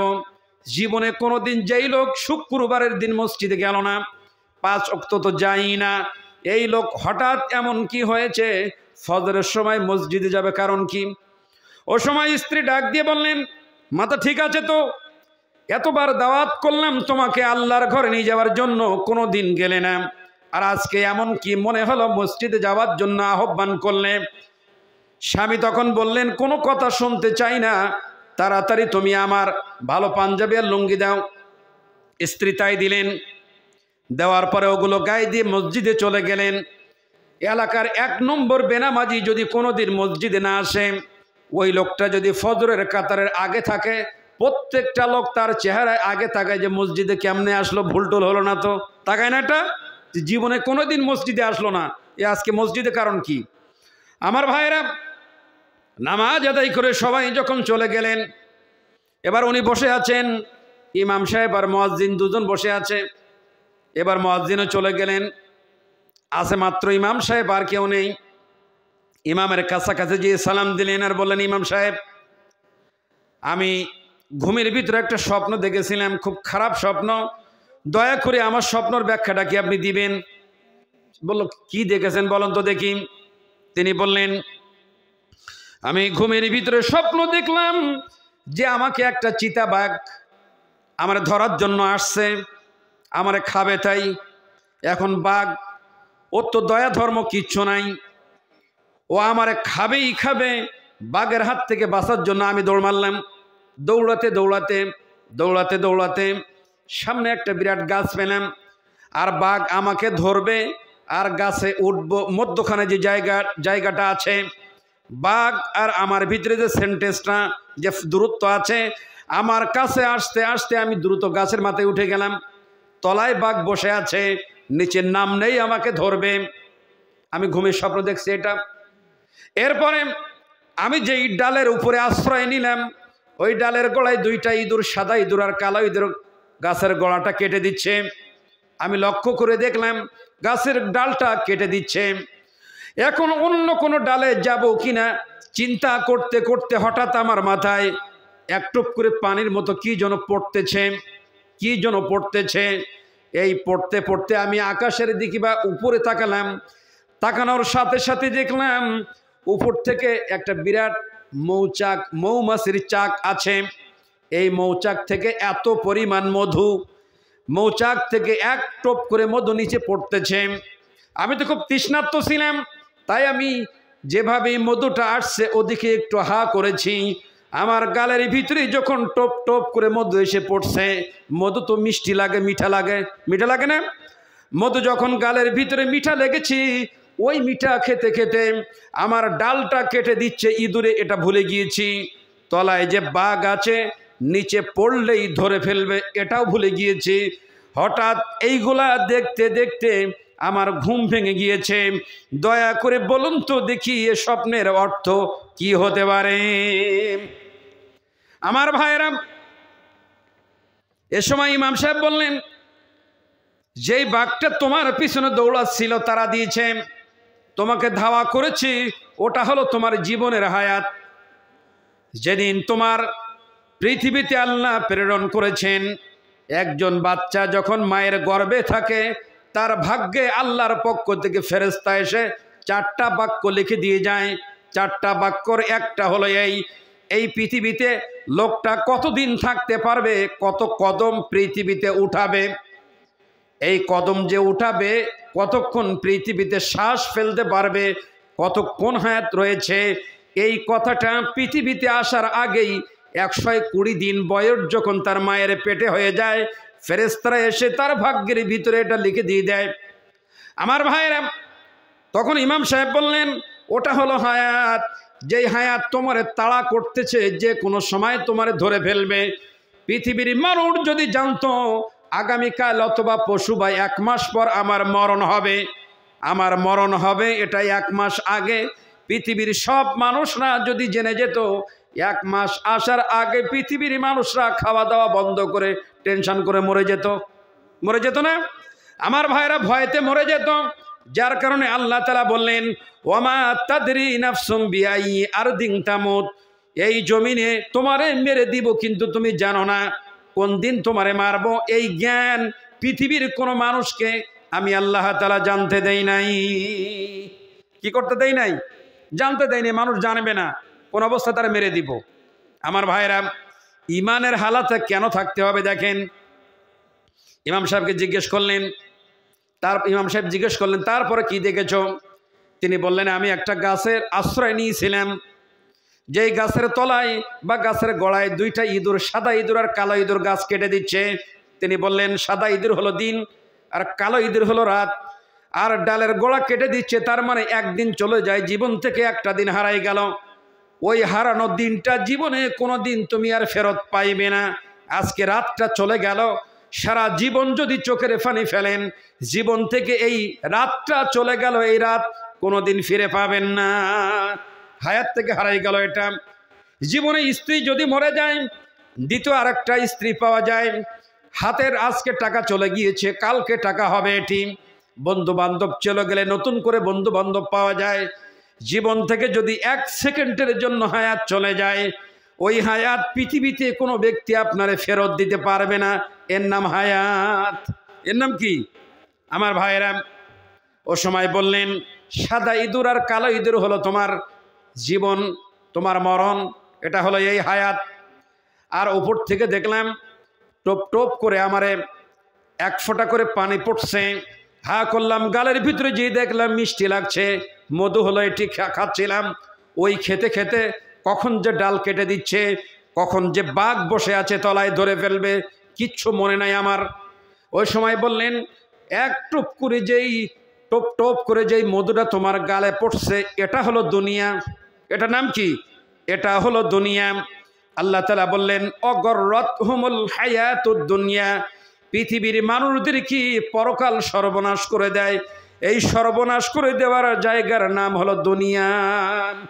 আমার ভাইরা, ও সময় বললেন, এই পৃথিবী নামক মায়াজাল, পৃথিবী নামক আকর্ষণের জায়গাটি পৃথিবীর মানুষদেরকে পরকাল, আল্লাহর দিন, ইসলাম, মরণ সব ভুলাই দিয়েছে, কিচ্ছু মনে নাই। দুনিয়ার ব্যবসা, দুনিয়ার বাণিজ্য, দুনিয়ার সুখ শান্তির জন্য মানুষ পালাক্রমে ছুটতেছে, পালাক্রমে দৌড়াচ্ছে। দৌড়াতে দৌড়াতে হঠাৎ করে জীবনের ঘন্টা বেজে গেল। আর যেদিন জীবনের ঘন্টা বেজে যাবে, ওই দিন যদি লোকটা কুফরি অবস্থায় মরে যায়, লোকটার ইহকাল চলে গেল, লোকটার পরকাল চলে গেল, চিরদিনের জন্য লোকটা আল্লাহর জাহান্নামে চলে গেল। বলুন নাউজুবিল্লাহ। আমার ভাইরা, আল্লাহ তাআলা বললেন, কুল ইয়াতাওয়াফাকুম মালাকাল মাউতিল্লাযী উক্কিলা বিকুম সুম্মা ইলা রাব্বিকুম তুরজাউন। হে রাসূল, পৃথিবীর মানুষদেরকে বলে দিন, মানুষের জীবন হরণ করার জন্য আমি ফেরেশতা নিয়োগ দিয়ে রেখেছি, আর অবশ্যই তারা আমার কাছে ফিরে আসবে। এখন আপনি একা একা কোথায় আছেন? মাঠে আছেন, পানি দিচ্ছেন জমিতে, ফসল খেতে পানি দিচ্ছেন। আপনি পানি দিতে দিতে হঠাৎ স্ট্রোক হয়ে গেল। এখন তো অতর্কিত বিপদ, স্ট্রোক করেছে মানুষ বলে, তার মানে হায়াত নেই। এখন স্ট্রোক করেছে, লোকটা মরে গেল, তার পাশে কালিমাত তালকিন দেওয়ার তো কেউ নেই। মরে যাওয়া ব্যক্তির সামনে সূরা ইয়াসিন পড়তে হয় না, সূরা আর রহমান পড়তে হয় না, মুলুক পড়তে হয় না। যে ব্যক্তি মরে যাওয়ার ঘরঘরানি শুরু হয়ে যায়, ওই ব্যক্তির কাছে আল্লাহর নবী বললেন, কালেমার তালকিন দাও। কোনো ব্যক্তির জীবনের শেষ মুভমেন্ট যদি হয় লা ইলাহা ইল্লাল্লাহ, আল্লাহর নবী বললেন ফাদখালাল জান্নাহ, তার জন্য আল্লাহ তাআলার জান্নাত ওয়াজিব হয়ে যায়। আমার প্রিয় ভাইরা, এবার আসেন, ইমানের হালতে থাকলে লাভটা কি? ওই যে মাঠে একা একা মরে যাচ্ছেন, আপনার কালেমার তালকিন দেওয়ার কেউ নেই, তাহলে কি হবে? এই আয়াতের ব্যাখ্যায়, এই আয়াতের সারানুজুলে পড়েছিলাম, তখন আল্লাহ তাআলা ওই ব্যক্তির কাছে ফেরেশতা নিয়োগ দেন। ফেরেশতা এসে বলবেন, ও আল্লাহর বান্দা, ও আব্দুল্লাহ, বলো লা ইলাহা ইল্লাল্লাহ। সুবহানাল্লাহ বললেন না? কেউ নেই আপনার কাছে, এলাকার কেউ জানে না যে আপনি কালেমা পড়েছেন কিনা, কেউ জানে না। ওই সময় ফেরেশতারা আপনাকে কালেমার তালকিন দিচ্ছেন, আপনি কালেমা পড়তে পড়তে পৃথিবীর থেকে বিদায় হয়ে গেলেন। আর যে ব্যক্তি কুফরি করেছে, আল্লাহর সাথে নাফরমান করেছে, এ ব্যক্তি সবার সামনে মরবে, নাকি গাড়ি চাপা দিয়ে দেবে, নাকি আগুনে পড়ে মরবে, নাকি বাঘে খেয়ে ফেলবে, সাগরে ডুবে মরবে, এরপরে সে চাপা দিয়ে মরে যাবে, নাকি মানুষ কেটে আলাদা করে দিয়ে দেবে, ও নিজেও জানে না এটি। কিন্তু লোকটা যদি মুমিন হয়, লোকটা যদি ইমানদার হয়, ও যে অবস্থায় মরবে, আল্লাহ তাআলা ওই ব্যক্তিকে কালেমা পড়াই মরণ দান করবে। বলুন সুবহানাল্লাহ। 5টা বিষয়ের জ্ঞান পৃথিবীর কোনো মানুষকে আল্লাহ জানতে দেননি। তার লাস্টেরটা হলো সবচেয়ে মারাত্মক, যে আমি আমার এমন এক জীবন নিয়ে পৃথিবীতে চলাফেরা করছি যে আমি আমার জীবনের ব্যাপারে নিজেও জানি না। ঠিক এরম না, যে আমি আমার ব্যাপারে বলতে পারছি না। আমার প্রিয় ভাতৃমণ্ডলী, এই শুভ সন্ধ্যা হতে, এ রাত হতে অন্তত এই শিক্ষাটা আমরা আজকের থেকে গ্রহণ করি। খুব ইম্পর্টেন্ট 5টা বিষয় কথা আপনাদেরকে বললাম। পরিবেশটা যদি আরো একটু ভালো হতো, আমি গোছে আরো সুন্দর করে বলতে পারতাম। আমি ভালোভাবে বলতে পারিনি, এটা আমার ব্যর্থতা। এবার আসেন, সূরা জুমারের 2টি আয়াত পড়েছি, তার কিছু ব্যাখ্যা নিয়ে যান। খুব গুরুত্বপূর্ণ ব্যাখ্যা। একটা হলো বৈজ্ঞানিক ব্যাখ্যা, সায়েন্সের আয়াত একটা, আর একটা হলো শিক্ষণীয় বিষয়। সেই শিক্ষণীয় বিষয়টা কি এবার দেখেন। আল্লাহ তাআলা বললেন,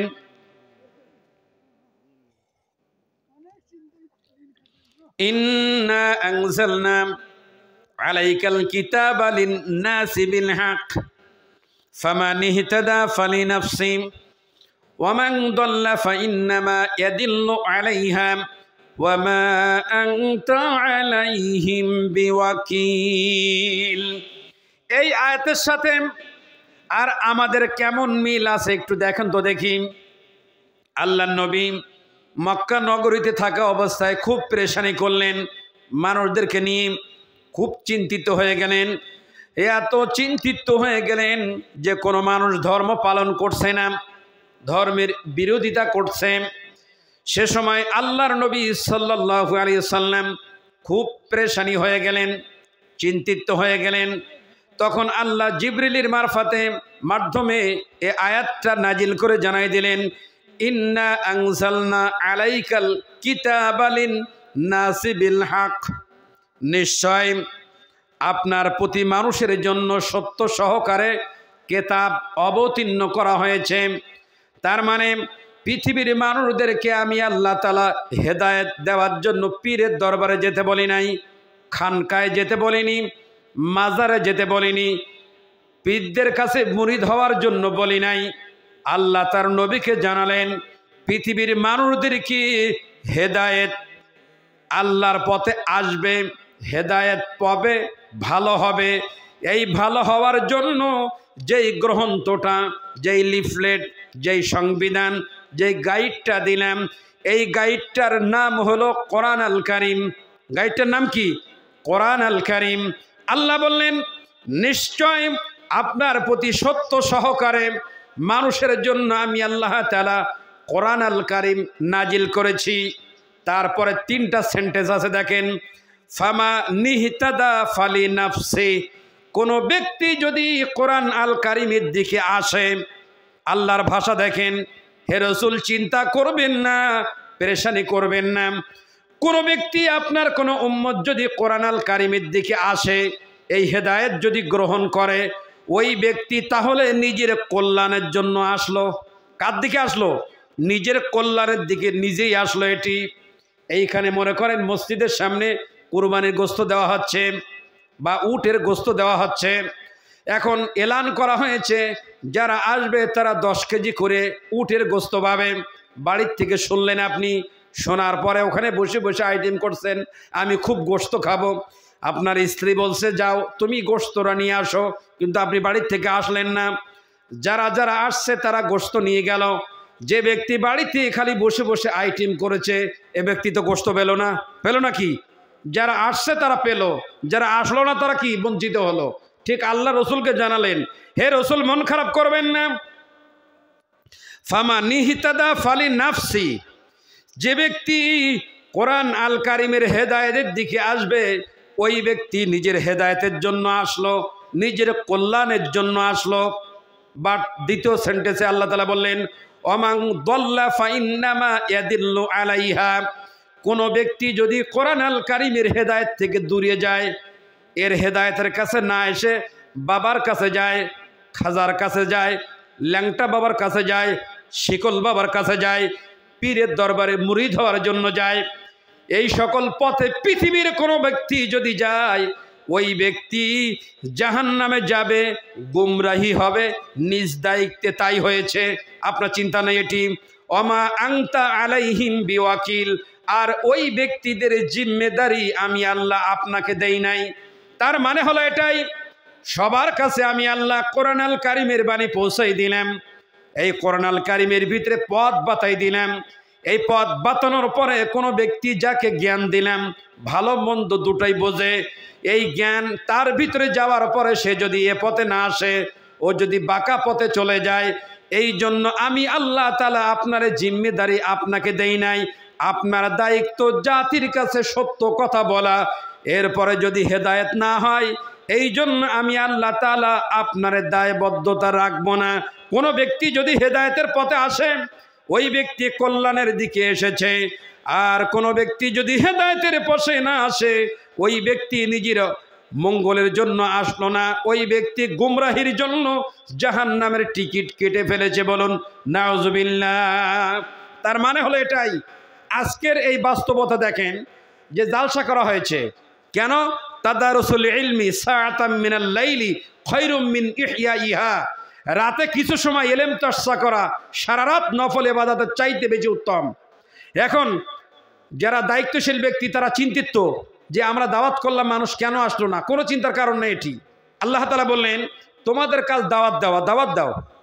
যে ব্যক্তি দাওয়াতের পথে আসবে এ ব্যক্তি নিজের কল্যাণের জন্য আসলো, যে ব্যক্তি দাওয়াত পাওয়ার পরে আসলো না ও ব্যক্তি নিজের গুমরাহির জন্য চলে গেল। আর আপনি বা আমরা এই কোনো ব্যক্তি এর জন্য জিম্মেদারি নয়।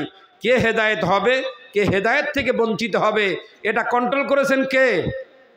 আল্লাহ তাআলা। বলুন কন্ট্রোল করেছেন কে? আল্লাহ তাআলা। আমার প্রিয় ভাইরা, লাস্টের এই আয়াতটা, এই 42 নম্বর আয়াত, সূরা জুমারের 42 নম্বর আয়াতের ব্যাখ্যা করে ওই ছোট্ট হাদিসটা বলে আমি শেষ করে দিব, লম্বা করব না। এবার দেখেন, এবার 42 নম্বর আয়াতে দেখেন, এই যে প্রথম আয়াত বললাম 41 নম্বর আয়াতে হেদায়েতের ব্যাপারটা, না হেদায়েতের ব্যাপারটা। এবার 42 নম্বর আয়াতে বুঝবেন, যারা পৃথিবীতে এই যে আল্লাহ তাআলার জমিন, বলুন তো জমিন কার? আল্লাহর। জমিন কার? তো আল্লাহর যদি জমিন হয় তাহলে জমিন নিয়ে মারামারি করে কোর্টে যান কেন আপনি? আপনি বলেন, আমার 1 নম্বর শ্রোতা পাইছে এখানে, দারুণ শ্রোতা এটি। তো বলতেছিলাম, ঠিক আছে, বলতেছিলাম এই জমিন কার? আল্লাহর। বলুন এই জমিন কার? আল্লাহর। তো জমিন যদি আল্লাহর হয় তাহলে জমিন নিয়ে তো আমাদের মারামারি মানায় না, মানায়? তাও আমরা করি। তাও আমরা কি? আমরা করি। আমরা তো খুব ভালো মানুষ, এই জন্য করি এটি। এবার আসেন 42 নম্বর আয়াতের ব্যাখ্যাটা একটু দেখেন। আল্লাহ তাআলা বললেন আল্লাহু ইয়াতাওয়াফাল আনফুসা হিনা মাউতিহা। কি মজার কথা আল্লাহ তাআলা বললেন, কি সতর্ক সাবধান বাণী আল্লাহ তাআলা আমাদেরকে দিলেন। দেখেন, আমরা তো জীবনে কোনোদিনই হাত দিয়ে কোরআন ধরতে পারলাম না, চোখ দিয়ে কোরআনকে দেখতে পারলাম না, যে জ্ঞান দিয়েছে জ্ঞান দিয়ে কোরআন আল কারিম স্টাডি করতে পারলাম না। এত কপাল পড়া জাতি আমরা। আল্লাহ তাআলা বললেন আল্লাহু ইয়াতাওয়াফাল আনফুসা হিনা মাউতিহা ওয়াল্লাতী তামুত ফি মানাবিহা ফায়ুমসিকুল্লাতী ক্বাদা আলাইহাল মাউতা ওয়া ইরসিলুল উখরা ইলা আজালিম মুসাম্মা। আল্লাহ তাআলা বললেন একজন ব্যক্তি যখন মরে যাওয়ার সময় হয়ে যায়, যখন হায়াত শেষ হয়ে যায়, তখন আমি তার আত্মা গ্রহণ করি। মানুষের মরে যাওয়ার আত্মা আল্লাহ গ্রহণ করেন। আল্লাহ বলছেন মরে যাওয়া ব্যক্তির আত্মা নেন কে? আল্লাহ। দ্বিতীয় নাম্বার, একজন জীবন্ত ব্যক্তি যখন রাত্রে ঘুমায় যায়, এই আয়াতের ব্যাখ্যা দেখেন। তাফসিরে কুরতুবী বলেন, তাফসিরে জারির বলেন, তাফসিরে জালালাইন বলেন, তাফসির ইবনে কাসির বলেন, তাফসিরে আহসানুল বায়ান বলেন, তাফসিরে মারিফুল কোরআন বলেন, তাফসিরে জাকারিয়া বলেন, দুনিয়ার যত তাফসির রয়েছে এই তাফসিরের ব্যাখ্যায় বলা হয়েছে মরে যাওয়া ব্যক্তির রুহু আল্লাহ নেন। আর যারা ঘুমায় যায়, ঘুম মানে মৃত্যু। ঘুম মানে কি? মৃত্যু। এখন একজন ব্যক্তি যখন ঘুমায় যায়, ওই ঘুমান্ত ব্যক্তির রুহটা, আত্মাটাও আল্লাহ ধরে ফেলেন। ধরে ফেলেন কে? আমার ভাইরা, এখানে একটু ব্যাখ্যাটা দেখেন। এখন তো বাড়ি গিয়ে ঘুমাবেন, এখন বাড়ি যেয়ে ঘুমাই পড়বেন, রাইট। আমারও ঘুমের প্রয়োজন আছে। এখন আপনি আর আমি যখন ঘুমাই, ঘুমানোর সাথে সাথে একজন ব্যক্তির রুহটা, আত্মাটা আল্লাহ ধরে ফেলেন। আর আল্লাহ তাআলা দেখেন সারাটা দিন আমার জমিনে কি কি করেছে, ইসলামের জন্য কি সংগ্রাম করেছে, আর কুফরির জন্য কি কি করেছে, কয় ওয়াক্ত সালাত কাজা করেছে, রাতের অন্ধকারে নারীদের সাথে কি কি অপরাধ তারা করেছে। ওই ব্যক্তি সারাটা দিন যা যা করেছে করে করে রাত্রি যখন ঘুমাই গিয়েছে, ওই ঘুমান্ত অপবিত্র খবিস আত্মা, ওই আত্মাটাও আল্লাহ তাআলার কাছে জমা হয়ে যায়। আল্লাহ তাআলা তখন দেখেন কোন ব্যক্তির আত্মা পবিত্র, কোন ব্যক্তির আত্মা অপবিত্র। আমার ভাইরা, একজন ব্যক্তি যখন ঘুমায় এই দোয়া পড়ে ঘুমায়, আল্লাহুম্মা বিসমিকা আমুতু ওয়া আহইয়া। আল্লাহ আপনার নামে আমি এখন মরতে যাচ্ছি, আর যদি আল্লাহ আমার হায়াত থাকে তাহলে আবার জিন্দা হয়ে যাব বা ফিরে আসব। তার মানে আমি নিজ দায়িত্বে মরে যাব, এইটা স্বীকার করে মরি। আর যখন আপনি মরলেন, ঘুমালেন মানে মরে গেলেন। আর আপনি যখন ঘুমাই গিয়েছেন, আপনার আত্মা আপনার কাছে আর থাকলো না। আল্লাহর আয়াত অনুযায়ী সূরা জুমারের 42 নম্বর আয়াত অনুযায়ী আল্লাহ বললেন, ঘুমানোর সাথে সাথে বান্দার আত্মা আমি আল্লাহ ধরে ফেললাম। এখন আপনার আত্মা আজকে রাত্রি যদি আল্লাহ ধরেন, আল্লাহ লক্ষ্য করে দেখলেন আব্দুর রহমান, আব্দুর রহিম, আব্দুল সালাম, আব্দুর রশিদ সারাদিন এক ওক্ত সালাত আদায় করে নাই। আমার ভাইরা, দুনিয়ার যত অন্যায়, মিথ্যা কথা, চগলখড়ি করা, গ্রামের ভিতরে গন্ডগোল বাঁধানো, গ্রামের ভিতরে ফ্যাসাদ করা, নারীদের সাথে গোপনে গোপনে জেনা ব্যভিচারে লিপ্ত হওয়া, এগুলা করে একজন ব্যক্তি যখন ঘুমায় তখন ওই ব্যক্তির আত্মা আল্লাহ ধরে ফেলেন। তখন আল্লাহ জানেন লোকটা পবিত্র নাকি অপবিত্র। মানুষের কাছে ফিজিক্যালি বাইরের দিকটা আপনি দেখে সবার সামনে বিরাট ফ্রেশ হয়ে গেলেন, রুহানি দিকটা, ভিতরের দিকটা আল্লাহ থেকে আপনারা কেউ আলাদা করতে পারল না। সুতরাং তাফসীরবিদরা, মুফাসসিররা সেখানে লিখেছেন, একজন ব্যক্তি ঘুমানোর আগে বা ঘুমানোর পূর্বে ওই ব্যক্তি সারাদিন যা যা কর্মকাণ্ড করেছে, রাত্রি ঘুমানোর পূর্বে কথাবার্তা ক্লিয়ার, আল্লাহর সাথে ক্লিয়ার, সব কিছু না হওয়া পর্যন্ত লোকটা যেন না ঘুমায়। তার মানে ওর আত্মা আল্লাহর কাছে জমা হয়ে গেল। যখন জমা হয়ে গিয়েছে, ওই ব্যক্তি যদি আর আজ রাত্রি মরে যায়, কুফরি অবস্থায় আল্লাহর দরবারে যদি উঠে যায়, মরণ যদি হয়ে যায়, দুনিয়ার সমস্ত মানুষ যদি তার জন্য দান সৎকা করে, তার জন্য যদি দোয়া করে, আল্লাহর দরবারে এক চুল পরিমাণ তার পক্ষে কোনো গ্রহণযোগ্য হবে না। কি হবে না? কোনোটাই আল্লাহর দরবারে গ্রহণযোগ্য হবে না। কারণ ও সারাদিন যা কিছু করেছে, রাত্রি যখন ঘুমাইছে ওর আত্মা গ্রহণ করেছে আল্লাহ। আর আল্লাহ জানেন এর আত্মা ভালো নাকি খারাপ। সকালবেলা আপনি 10টার সময় বিরাজ করতেছেন, মিয়া আপনি জানেন না রাতটা আল্লাহ আপনার হায়াত ধরেছিলেন। তার প্রমাণ কি? আমি আপনাকে ফিজিক্যালি প্রমাণটা দিচ্ছি। দেখেন, আজকের এই যে রাত আপনি জাগলেন, কালকে আপনি ঘুমাবেন বা আজকে রাত্রি ঘুমাবেন, সকালবেলা যখন উঠবেন তো সারা রাত তো কোনো কাজ করলেন না, আপনি বিছনায় ঘুমাবেন, গায়ে কম্বল দিবেন, মাথায় বালিশ দিবেন, সারা রাত আরামে ঘুমালেন। তো এবার হঠাৎ 2 ঘন্টা ঘুমাইছেন, মাত্র 2 ঘন্টা ঘুমানোর সাথে সাথে আপনার স্ত্রী ডাকছে, এই যে সকাল হয়ে গেছে, ওটো ওটো ওটো ওটো, বা বিলি যেতে হবে। যখন আপনার গায়ে হাত দিয়ে ডাকছে, তখন ওটার সাথে সাথে দেখবেন আপনার মাথা ঘুরায়। মাথা ঘুরায় না? অনেক আছে উঠে দাঁড়ালে, ঘুমির থেকে উঠে দাঁড়ালে মাথা ঘুরে পড়ে যায়, বিরাট দুর্বল লাগে। এরম লাগে না? তো এরম লাগবে কেন? আপনি তো কাজ করেননি। যারা মাঠে কাজ করে, দৌড়ায়, তখন কষ্ট হয়, বুক ধড়পড় করে, খুব ক্লান্তি লাগে। আপনি তো আরামে ঘুমাই থাকলেন, তো ঘুমানো ব্যক্তি ঘুমির থেকে উঠলে তার ক্লান্তি লাগে কেন? তার কারণ কি জানেন? এই আয়াতটা নিয়ে বিজ্ঞানিকরা 9 বছর স্টাডি অ্যানালাইসিস করেছে। তারা স্টাডি করে করে সেখান থেকে বের করেছে, একজন সুস্থ ব্যক্তি যখন ঘুমায়, একটানা 6 ঘন্টা যখন ঘুমায়, প্রত্যেক ঘন্টার ভিতরে 9 মিনিট পুরা মরে যায়। 54 মিনিট। তার মানে 6 ঘন্টা একজন ব্যক্তি যখন ঘুমায়, তখন 54 মিনিট পুরো তার দেহটা ডেড এক্সপায়ার হয়ে যায়, একদম মরে যায় ডেডটা, শরীরটা। যার জন্য ঘুমিতে যখনই আপনি উঠবেন আপনার এত ক্লান্তি লাগবে, তার মানে আপনার রুহটা আল্লাহ ধরেছিল, ও ছিল আল্লাহর কাছে, আপনার এখনো হায়াত আছে। আল্লাহ রুহটা যখন আপনার ভিতরে ফেরত দিলেন, তখন আপনি যখন ওই মরা দেহের ভিতরে রুহটা দিয়েছে, ওই রুহটা পাওয়ার পরে যখন উঠে দাঁড়ালেন, তখন আপনার হাত পায়ে একটু বল থাকে না, আপনি বল আর পান না।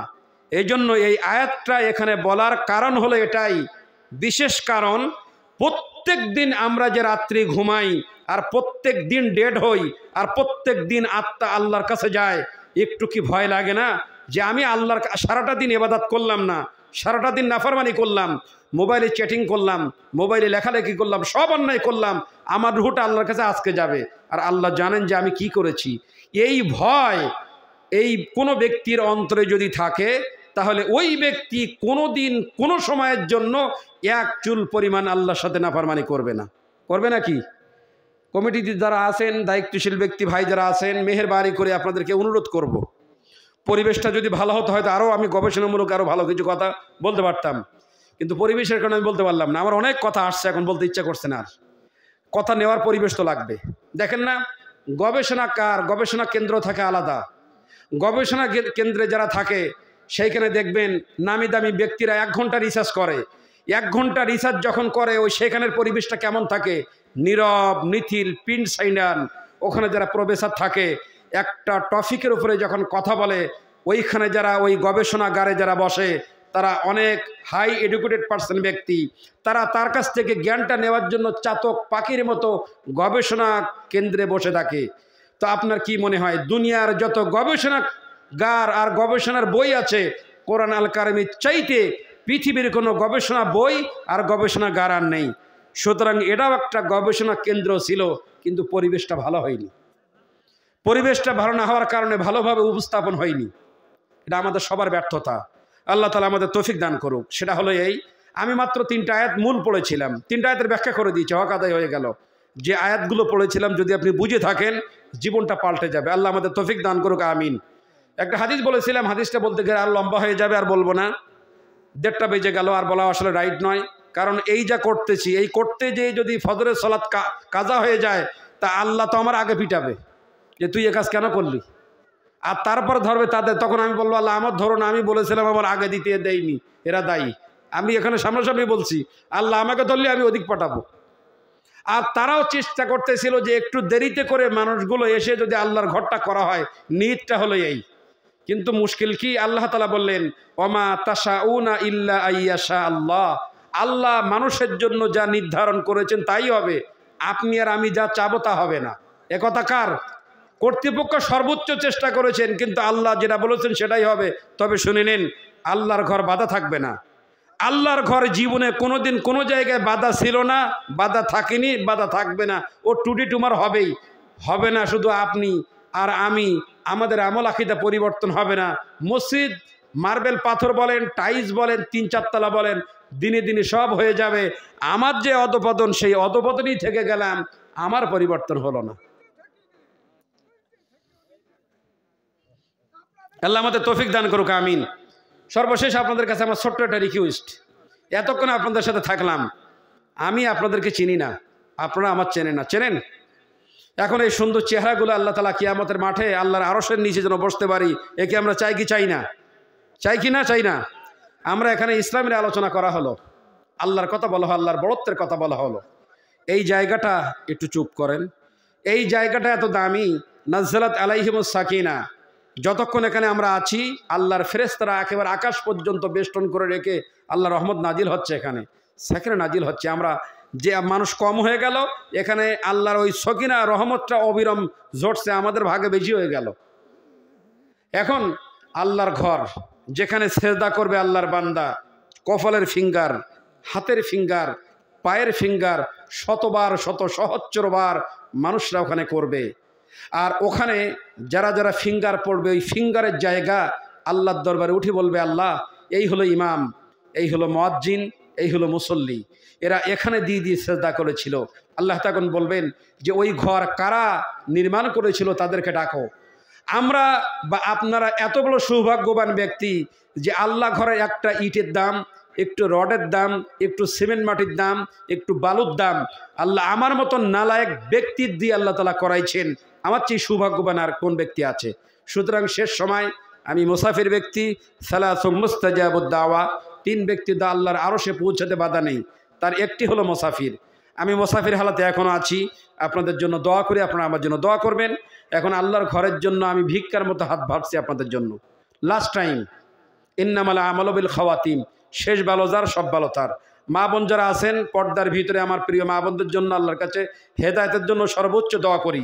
যতটুকুন পারবেন আমার কাছে একটু দিবেন। আর আপনাদের কাছে যা আছে, আমি আপনাদেরকে মেনশন করে বলছি না 2000 1000 দিতে হবে, এটা নয়। আপনার পকেটে যা আছে, বাড়ি যাওয়ার সময় ঝালমুড়ি, চিড়িমুড়ি, বাদাম, জিলাপি কিচ্ছু কিনবো না। আল্লাহ যা আছে লাস্ট তোমার ঘরের জন্য দিয়ে গেলাম মুসাফিরের হাতে। একটু মেহরবানি করে আমার সাথে হ্যান্ডসাপ করে যাবেন, হাতে হাত দিয়ে যাবেন, মোসাফা করে যাবেন, আর একটু বলে যাবেন বা দিয়ে যাবেন, যা পারেন। আল্লাহ আমাকে যদি জিজ্ঞেস করে, আমি যেন বলতে পারি যে আল্লাহ গভীর রজনীতে তোমার বান্দাদেরকে বলেছিলাম, তোমার বান্দা এই মুসাফির হতভাগাকে ফিরাই দেয়নি। আল্লাহ তোমার বান্দাদেরকে তুমি মাফ করো। আমি বলতে পারবো আল্লাহ আমাকে জিজ্ঞেস করলি। সুতরাং যা পারবেন বাজান একটু মেহরবানি করবেন। কি নাম আপনার? আল্লাহ, আমার বাবাজি রেজাউল 1500 টাকা যা উঠছে দিয়েছে। এই দেখেন নতুন 1500 টাকা। আমি তো টাকা কালেকশন করতে পারি না, এভাবে বলি। তো আমি ওনার জন্য কি করবো? ওনার তো আমি কিছু দিতে পারলাম না, উনি দিয়ে গেল আমার কাছে আল্লাহর ঘরের জন্য। আল্লাহ তুমি সাক্ষী থাকো, আল্লাহুম্মা শাহাদ, আল্লাহ তুমি সাক্ষী থাকো, তোমার বান্দা শেষ পর্যন্ত ছিল এখানে, অপমান করেনি মেহমানদেরকে। এরপরে তোমার ঘরের জন্য নগদ 1500 টাকা দিয়েছে। আল্লাহ তুমি তার মর্যাদায় মণ্ডিত করে দিয়ে দাও, আল্লাহুম্মা আমিন।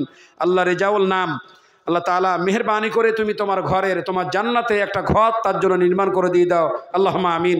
আল্লাহুম্মা সাল্লি আলাইহি, আল্লাহুম্মা বারিক আলাইহি। আল্লাহ আরেকজন ভাই নগদ 100 টাকা দিয়েছেন। আল্লাহ তার সম্পদের ভিতরে, তার ব্যবসার ভিতরে, তার কর্মের ভিতরে তুমি বরকত দান করে দিয়ে দাও, আল্লাহুম্মা আমিন। আল্লাহুম্মা সাল্লি আলাইহি, আল্লাহুম্মা বারিক আলাইহি। আল্লাহ আমার বাবাজি দাড়ি পাকা মুরব্বী, হাদিসে কুচ্ছিতে আসছে, কি নাম? হাবিবুর। আহারে আল্লাহর প্রিয় বন্ধু, অনেক দূরে বিহার বাড়ি হাবিবুর রহমান। আল্লাহ তোমার ঘরের জন্য 100 টাকা দিয়েছেন। আল্লাহ দানকে কবুল করো। আল্লাহ আমার একজন যুবক ভাই এতক্ষণ শুনতেছিলেন কথা, নগদ 200 টাকা।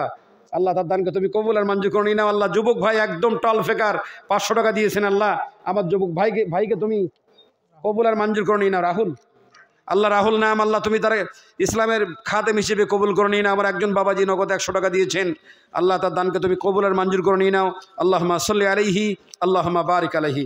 আল্লাহ এতক্ষণ ইউটিউবার ভাই 200 টাকা দিয়েছেন। আল্লাহ তারা তো গরিব মানুষ, এই ইসলামের কথাগুলো এতক্ষণ পরে আপনাদের মনে থাকবে না। বিরাট বিরাট কাজ করছে তারা, এইটা নিয়ে ছেড়ে দিবে, গোটা পৃথিবী হয়ে যাবে। যত মানুষ হেদায়েতের পথে আসবে একটা সদকা জারিয়া হবে। রাত জেগে জেগে এতক্ষণ শুনতেছিলেন, আর তিনিও আল্লাহর ঘরের জন্য নগদ 200 টাকা দিয়েছেন। আল্লাহ তার চ্যানেল, ইসলামিক চ্যানেল এবং তাকে উভয় কবুল করে নিয়ে নাও, আল্লাহুম্মা আমিন। আল্লাহ আমার যুবক ভাই নগদ 200 টাকা, আপনার নামে 2000 টাকা, 2000 টাকা ভাইয়ের নামে, 500 টাকা নগদ, 1500 টাকা বাকি। তুমি আব্দুল্লাহ না? আল্লাহ আব্দুল্লাহ, দুইটা নাম আল্লাহর কাছে প্রিয়, আব্দুর রহমান আর আব্দুল্লাহ। এ আমার দাওয়াত করেছিল, ওর সাথে আমি কথা বলতাম। আল্লাহ ও 500 টাকা শেষ সময় দিল। আল্লাহ আব্দুল্লাহকে তুমি তোমার সেই প্রিয় আব্দুল্লাহ হিসেবে কবুল করে নিয়ে নাও, আল্লাহুম্মা আমিন। আপনার কি নাম গো? সজীব, সজীব শেখ। আল্লাহ সজীব শেখ তোমার ঘরের জন্য নগদ 2000 টাকা। আল্লাহ আমার অন্তরটা ভরে গেল এখন। গভীর রজনীর দানটা একটু অন্যরকম দান হয়। রাত যত গভীর হয়ে যায়, পৃথিবীর মানুষের ব্যবসা বাণিজ্য বন্ধ হয়ে যায়। রাত যত গভীর হয়ে যায়, আল্লাহর আরশের, আল্লাহর আকাশের রহমতের দরজা খুলে যায়। আল্লাহ মেহেরবানি করে সজীব শেখ নগদ 2000 টাকা, আব্দুল্লাহ 500 টাকা, আরেকজন 500 টাকা, একজন 200 টাকা, যে যা দিয়েছেন। কি নাম তোমার বাবু? বিপ্লব। ইসলামের বিপ্লব ঘটে যাক তোমার। 1800 টাকা লিখে দাও, 2200 টাকা নগদ। আল্লাহ তাআলা, তোমার নাম কি? তুমি এতক্ষণ ছিলে রুবেল, আর তোমার নাম কি?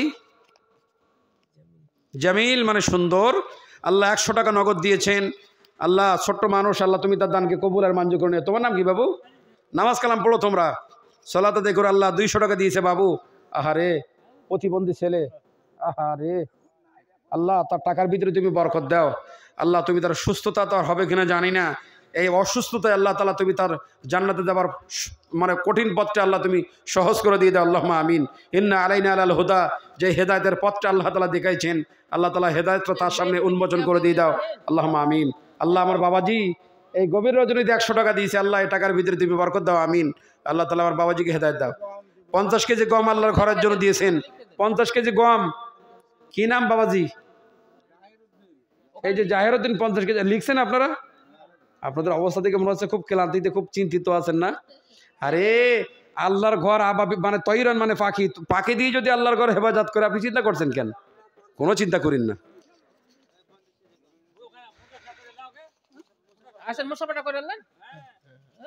আপনি আমার 1 নম্বর শ্রোতা, সব উত্তর আপনি দিয়েছেন। আপনি কি দিয়েছেন বাজি? কি দিয়েছেন? আল্লাহ আপনাকে 50 কোটি টাকার মালিক বানাই দিক। যাক, আল্লাহ আপনাকে উত্তম জাযা রাখো, ইমানের হালাতে রাখো, আল্লাহুম্মা আমিন। আমার মা বোন শুনেছি এখানে অনেক মা বোনরা এসেছেন, তারা কি আমার কথা শুনতে পাচ্ছেন? মেহেরবানি করে আমার প্রিয় মা বোনের কাছে আমি একটু অনুরোধ করি, আবদার করি, আমি কারো ছেলের সমান, আমি কারোর ভাইয়ের সমান, আমি কারো দাদার সমান। সুতরাং আমি আমার মা বোন, প্রিয় মা বোনের কাছে অনুরোধ করব, আমার প্রিয় মা বোন পালাই যাবেন না। আপনাদের কাছ থেকে কিছু আশাবাদী। বাবাজি, আপনার কি নাম? সাউদ। আল্লাহ হ্যান্ডিক্যাপ হয়েছে, আপনি 500 টাকা দিয়েছেন। আপনার কাছে 500 টাকা অনেক দাম ছিল, আল্লাহর ঘরের জন্য দিলেন। আল্লাহ এই 500 টাকার বিনিময়ে আপনার আমলটাকে আল্লাহ স্বচ্ছতা দান করুক। আল্লাহ ইসলামের জন্য আপনার বক্ষ প্রশস্ততা করে দিয়ে দিক। আল্লাহ তাআলা আপনাকে হেদায়েতের রাস্তার উপরে রাখুক, আল্লাহুম্মা আমিন। আমাদের সহসভাপতি সাহেব বসে আছেন এতক্ষণ, আমরা দোয়া করি সহসভাপতি আল্লাহ তার বক্ষ এবং জবান ইসলামের জন্য অনেক অনেক বড় করে দিয়ে দিক, আল্লাহুম্মা আমিন। আফামান শারাহাল্লাহু সাদরাহু লিল ইসলামি ফাহুয়া আলা নূরিম মির রাব্বি। আল্লাহ তাআলা ইসলামের জন্য যার বক্ষ প্রশস্ততা করে দিয়ে দিবেন, সেই ব্যক্তি ফাহুয়া আলা নূরিম মির রাব্বি, আল্লাহর পক্ষ থেকে যে নূর এসেছে তার উপর প্রতিষ্ঠিত থাকবে। আমরা সভাপতি সাহেবের জন্য দোয়া করি, তিনি বিরক্ত নয়, তিনি পাশে বসে বসে খুব মনোযোগ সহকারে কথা শুনতেছিলেন। আল্লাহ তাআলা সভাপতিকে কবুল আর মঞ্জুর করে নিক, আল্লাহুম্মা আমিন। আর দেওয়ার মতো কেউ আছেন নাকি ছেড়ে দিয়ে দেব? আর কেউ আছেন গো? থাকলে দিয়ে দেন, ছেড়ে দিবেন। আছেন কেউ? একটু মেহেরবানি করে যদি কোনো বাজানরা একটু দিতে চান একটু দেন। দেবেন তো আল্লাহর ঘরে, আর কোথাও দেবেন? প্রায় হয়তো সবাই দিয়ে ফেলেছেন, কিন্তু আমার বেলায় লাস্টে এই যে লাস্টের ক্লাসটা খুব কষ্টের ক্লাস। ছাত্র জীবনে যখন আমরা থাকতাম, শিক্ষকের যে লাস্টের ক্লাসটা যখন শেষ ক্লাস আসতো, ওই ক্লাস মন থাকতো বাড়ি ছেড়ে দেবে কখন, ছেড়ে দিলেই দৌড়ি মারবো আমরা। তো সব জায়গায় যে প্রধান বক্তা রেখে বিপদে ফেলে, তার মানে এই যে লাস্টের ক্লাসটা এমন হয়, অনেক ব্যক্তি আছে যে হুজুরকে দেখছে অমনি পালাইছে। কি আবদার? গজল বলতে হবে? আরে ছি, এখন লোক নাই জন্য কোথায় গজল বলবো?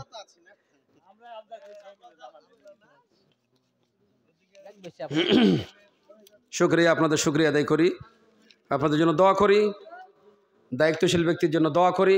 আল্লাহ তাআলা আপনাদেরকে উত্তম জাযা দান করুক। গজল বলবো? কি গজল বলি এখন?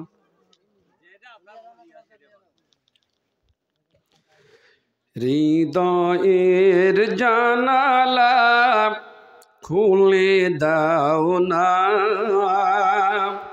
প্রভুর প্রেমে কেন সাড়া দাও না। হৃদয়ের জানালা খুলে দাও না, প্রভুর প্রেমে কেন সাড়া দাও না। বিশ্ব মালিক তিনি আল্লাহ মহান, সৃষ্টি তারি এই নিখিল জাহান। বিশ্ব মালিক তিনি আল্লাহ মহান, সৃষ্টি তারি এই নিখিল জাহান।